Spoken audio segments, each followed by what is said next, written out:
What's going on, Aurora Alliance? Welcome back to a brand new Star Wars Battlefront weapon related video.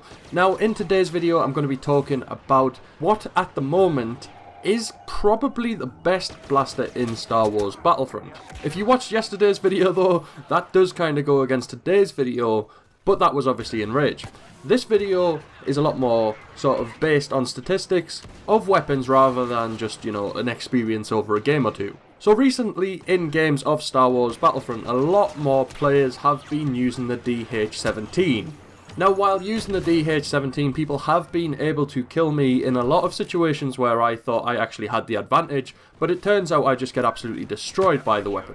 A lot of low levels are using it as well. I've noticed that more than sort of higher levels, a lot of higher level players have a bit more diversity to their blasters, so they can obviously choose more, where the DH-17 seems like the most powerful pistol you can get pretty quickly, which is probably why a lot of people are using it. But I used it for about a day or two myself to kind of get to grips with it and see what it was really like. And I must say that the DH-17 at the moment is probably one of the strongest weapons in Star Wars Battlefront at close range. At longer range it does kind of suck. The accuracy, recoil and how fast it fires and stuff just don't really work well together to do a good amount of damage at long range. It tends to be when you've shot someone with the DH-17 at long range, they kind of run away and you can't sort of get your shots on them. It's quite hard to use. But for close range, it's quite a spammy weapon, kind of like the TL-50 was, and it honestly melts. I use it with the Berserker trait and I've melted a lot of people, and a lot of people have killed me with it, like I've said before. I'm going to be going over the statistics of this weapon as well in this video so you can, you know, see what it's really like. But from my experience, the weapon at close range is godly.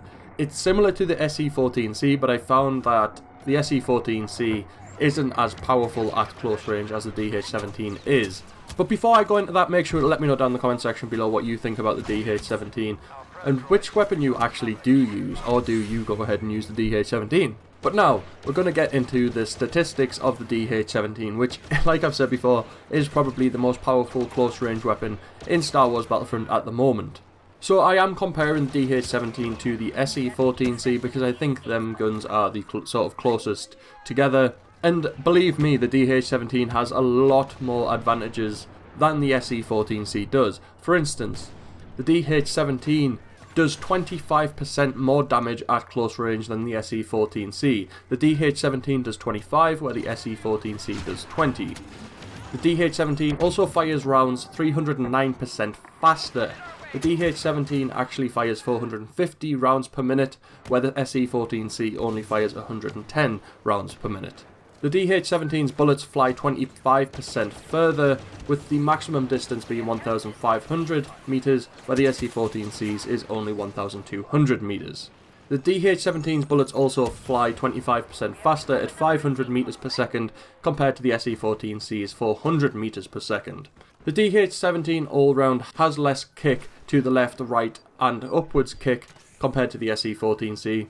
At 33% less upwards kick, 33% less kick to the left, and 67% less kick to the right. The DH-17 also recovers 300% faster from recoil than the SE-14C, and the DH-17's spread increases 50% less than the SE-14C. But the SE-14C does have some advantages. The SE-14C does 100% more damage at longer range because it has a more minimum damage. It also fires 26% more shots before overheating.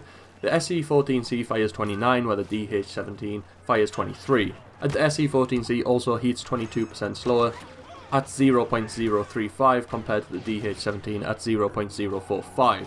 So from this you can kind of tell that the SE-14C is more of a medium to long range kind of blaster, where the DH-17 is definitely a close to medium range. At long range it's going to let you down quite a bit. You're not going to get that many kills at long range unless you have incredible control with it, which I don't at the moment because I've only used it for a day or so. However, if you are new to Star Wars Battlefront, I would recommend using the DH-17 if you can, but be aware that people probably will call you a noob and call you crap and all this, that and the other, because the DH-17 is quite overpowered. It isn't a weapon which takes a load of skill to use, but at the same time, it takes a bit if you are going for those long range kills like I've said before. Let me know down in the comment section below what weapon you want me to cover next, statistics wise, and let me know what you think about the DH-17. Do you use it? Do you completely avoid it like the plague? I admit I've used it a couple of times, like I said, to get used to it and see what it's like, but it's not my sort of go-to weapon. My go-to weapon is the A1 ATC, and it probably always will be unless they completely ruin it. Make sure to smash like on this video if you have enjoyed it, and if you're new to the channel, make sure to subscribe to join the Aurora Alliance, and be kept up to date with all things Star Wars, especially Star Wars gaming.